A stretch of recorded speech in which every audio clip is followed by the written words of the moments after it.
Secretary of Treasury. Secretary of Treasury. Deals with money. Deals with money. Secretary.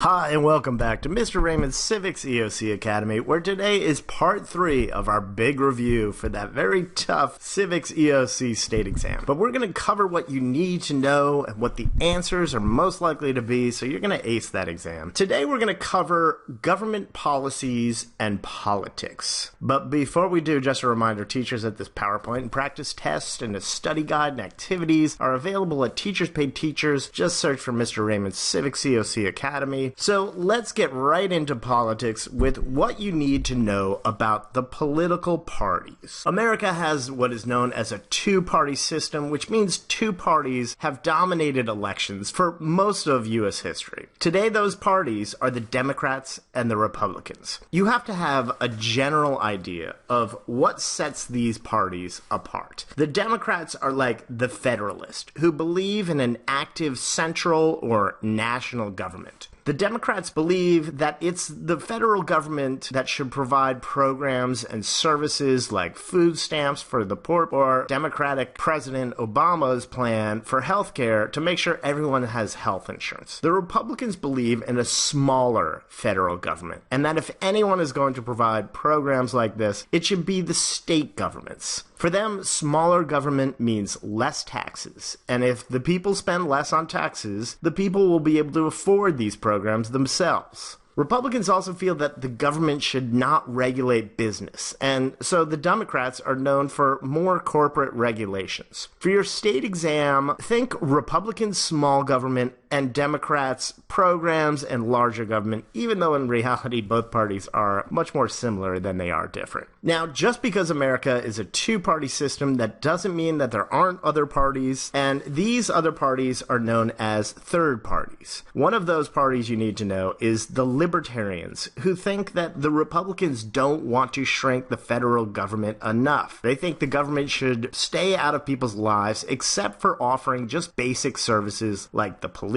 and roads. We've also discussed the Socialist and Communist parties a few times. Remember, Socialist parties believe the wealth of a society should be distributed. In other words, the rich should give up more of their money, usually in the form of taxes, to help the lower classes. Socialism usually involves the government running certain businesses like healthcare and providing this for free to the people. Communism isn't around as much after the fall of the Soviet Union, but communists used to call for the outlawing of private property and sharing of everything. They feel that the workers should control all businesses, but communism usually led to dictatorships in which it was the government that controlled all businesses. So those are some of the famous additional third parties that you need to know. Next up, what are the qualifications to hold public office in the federal government? First, we'll look at the constitutional requirements. To be the president, you must be 35 years old, live in the U.S. for at least 14 years, and this is the only position that you must be a natural-born citizen, meaning someone either born in the United States or to a U.S. citizen if born outside of America. This has been a controversial issue, as some recent candidates born outside of America have been accused of not being eligible. The president can serve for a maximum of 2 4-year terms, thanks to the 22nd Amendment, or a maximum of 10 years if a vice president takes over in the last 2 years of a president's term. Senators must be 30 years old,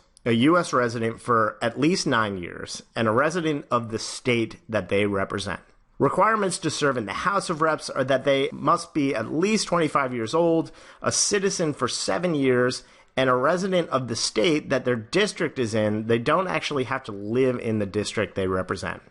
For the Senate and the House of Reps, there are no term limits, so they can serve as long as they are elected. Other things you might be tested on as far as qualifications. For this, your test is looking for you to choose a candidate who has prior experience in similar positions. For instance, President Obama here served in the Senate before he ran for president. To serve in Congress, it would help if a candidate served in state legislatures or as a mayor or governor. They might give you 2 candidates and ask you why you would vote for one. And the answer is that they have more experience. You need to choose the one with more experience. You also need to know what party platforms are. Party platforms are the big ideas and goals that the parties have for the country. So Democrats would talk about programs that they want to see passed, and Republicans would probably talk about cutting taxes in their platform. You might also have to identify what a debate is. Remember, debates are discussions or usually arguments about what the candidates believe should be done to help the country or state or city, and these are to help voters decide who they agree with. Political advertisements are how candidates can reach voters, but you need to remember that these are biased and therefore not always the best source of information. You might also be tested on how interest groups and the media influence politics and the government. Now, this benchmark also includes how individuals can influence politics and the government, but we already covered this, so you know that individuals can vote and attend government meetings, petition the government, and run for office. Interest groups are organizations that try to influence the government to do things that will help their members. And this is in the form of laws or policies. Interest groups represent a wide variety of issues, from the NRA, who don't want the government making it harder to buy guns, to the Sierra Club, who want policies that will help the environment. Interest groups try to educate the public to support candidates they like we see with this AARP, which is the American Association of Retired People, who published this guide of who to vote for. One thing that all interest groups have in common is that they used lobbyist or lobbying tactics. Lobbying is going right to the lawmakers and asking them to support laws that will help whatever group they represent. So your test might ask you, how do interest groups influence the government? Your answers would be to educate the public, publicize the issues, and use lobbyists to put pressure on lawmakers. The media, and again, media means forms of communication like television, radio, newspapers, and more increasingly the internet, plays a big role in influencing the government and politics. Politicians and the government use the media to get support for their policies. But the media also serves the people by keeping an eye on the government to make sure that they don't do anything bad. And we call this the watchdog role. Other groups who influence, especially politics and getting candidates elected, are called political action committees, known as PACs. PACs spend a lot of money on advertising for candidates that they support. And just like interest groups, they try to educate the public to support the politicians they like. And in return, they expect those politicians to pass laws that are going to help them. So you need to know a few things about the communications used not just by these interest groups, but also the government in bringing their message to the people. After all, these groups and the government are not going to be successful if the people don't support their plans, because the people will just vote for someone else. In all of these communications, you must consider bias. Bias is a word that describes the opinions and incentives of the people spreading these communications. Bias means that you have strong opinions either for or against an issue or candidate. So biased information is something you have to consider in whether or not you're going to trust the information you are receiving. Very often the government will use what's known as propaganda, which is a biased information that appeals to people's emotions to try to convince them to feel a certain way or act a certain way. The goal of propaganda is to persuade the people. The best known examples of government propaganda have been used during times of war. War is a time where governments ask the people to make big sacrifices, like this World War II poster telling people to conserve gas by joining carpools. Or else, as the message says, you will be helping Hitler. Here is one trying to convince people to buy war bonds, and the state released a similar message in a practice test. Bonds are when you lend the government money, and they will pay you back with interest later on. The answer to this question as to what type of information this is propagandized information. Propaganda uses images to get the message across, and usually symbolism as well. So look for the symbol and the message in your test question. Another thing you have to consider is media bias. As we said, the media plays a big role in spreading political and governmental information, but the media itself can try to influence voters. In the old days, the media tried to stay unbiased, but with the rise of cable television and the internet, you have to consider the bias of the source of media when deciding if the information is fair and accurate. Fox News is known to be a TV station that greatly supports the Republican Party over the Democrats, and the same can be said for CNBC in their support for the Democratic Party. Next, your test is going to ask you to identify which level of government deals with what issues. For these test questions, they will give you a hypothetical public policy. Remember, public policy is a plan to resolve an issue or problem. They also might give you a governmental agency to consider as the group to deal with this issue. Since you can't possibly know all of the hundreds of governmental agencies that exist, you really want to look for the clue of what level of government should handle the problem. So you're going to have to read these questions carefully. Knowing which level of government deals with what types of policies will help you answer the question. For the national government, anything dealing with the military, interstate or international trade, big environmental issues that spread beyond state lines, or healthcare are going to be national policies and national agencies. For the states, if it's about education, trade within a state, in-state environmental issues, and public safety issues like dealing with driver safety or state police, look for state agencies. Local government deals with local schools like the buildings and the buses, crosswalks, etc. They deal with local roads and safety on these roads like traffic lights and speed limits, trash collection, local safety issues like bicycle helmets and texting while driving. You want to find a local agency to deal with these issues. We're going to look at these levels a little bit more, but remember, if you see an agency with the city name, that means it's local policy. Agencies with state names, with state policies, and national agencies will most likely have the U.S. in their name.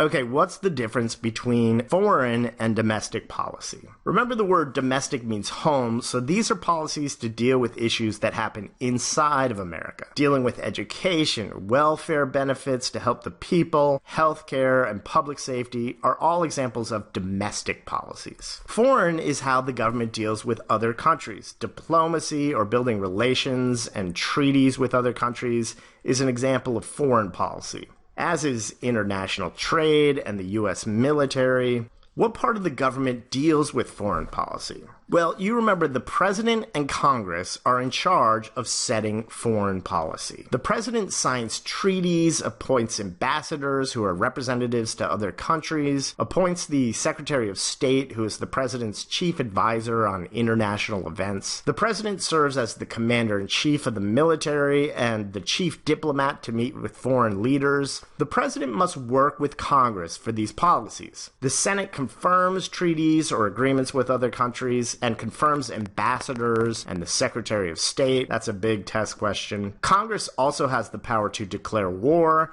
and they are in charge of providing funding or the money that the president needs to carry out all of their foreign policy plans. What international organizations does the U.S. participate? The U.S. has signed 2 treaties to join organizations that you are supposed to be tested on: NATO and NAFTA. NATO is a collective security group or a defensive treaty in which members must protect other members from foreign attacks. NAFTA is a free trade agreement between the U.S., Canada, and Mexico, in which all 3 countries agree to not tax each other's imports. Remember, taxes on imports are known as tariffs. The U.S. is also a member of the United Nations, an international organization of 193 countries tasked with the mission of keeping peace and helping its member nations. The UN has several programs such as UNICEF, which provide aid to children. The UN also has the World's Court, or the International Court of Justice, with the goal of providing a place where disputes between countries can be settled. And this is a place to charge leaders of countries who commit war crimes or other crimes against humanity. The WTO is the World Trade Organization. Like NAFTA, this is about countries trading with each other other without imposing protectionist taxes or tariffs on each other's products. You also have to know NGOs, or non-governmental organizations. And these are organizations that are not aligned to countries or governments, but operate in countries that allow them to help. For instance, the United States is not a member of the Red Cross, but there is a U.S. Red Cross organization, and they operate in America without much governmental oversight. And that's why they're called NGOs. They're non-governmental. Other NGOs include Doctors Without Borders, Save the Children, and Oxfam,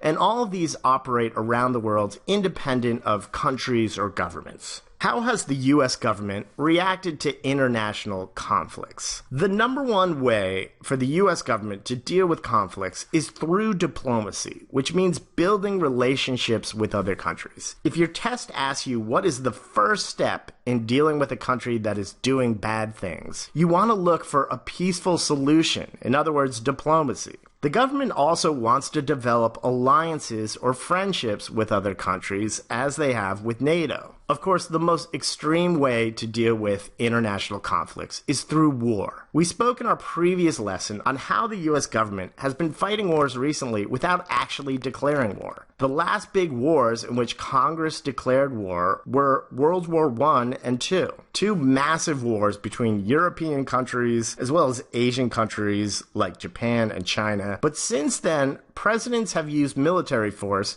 without declaring war, like in Vietnam and Afghanistan. Many conflicts since World War II that the U.S. has been involved in have been NATO conflicts. And NATO has played a big role in the Cold War, that decades-long conflict between the United States and the communist Soviet Union. The U.S. government will also place sanctions and embargoes to block trade with a country, which they have had on Cuba for the past 50 years following the Bay of Pigs invasion and the Cuban Missile Crisis, when the Soviet Union placed nuclear weapons there just 90 miles from our shore. Sanctions are the last step the government can take without actually going to war. Since the fall of communism, there's been a shift in international conflicts towards the Middle East, starting with the Iran hostage crisis, in which the U.S. Embassy was overtaken and American hostages held for over a year. The U.S. and NATO has fought two wars with Iraq, the first known as the Gulf War,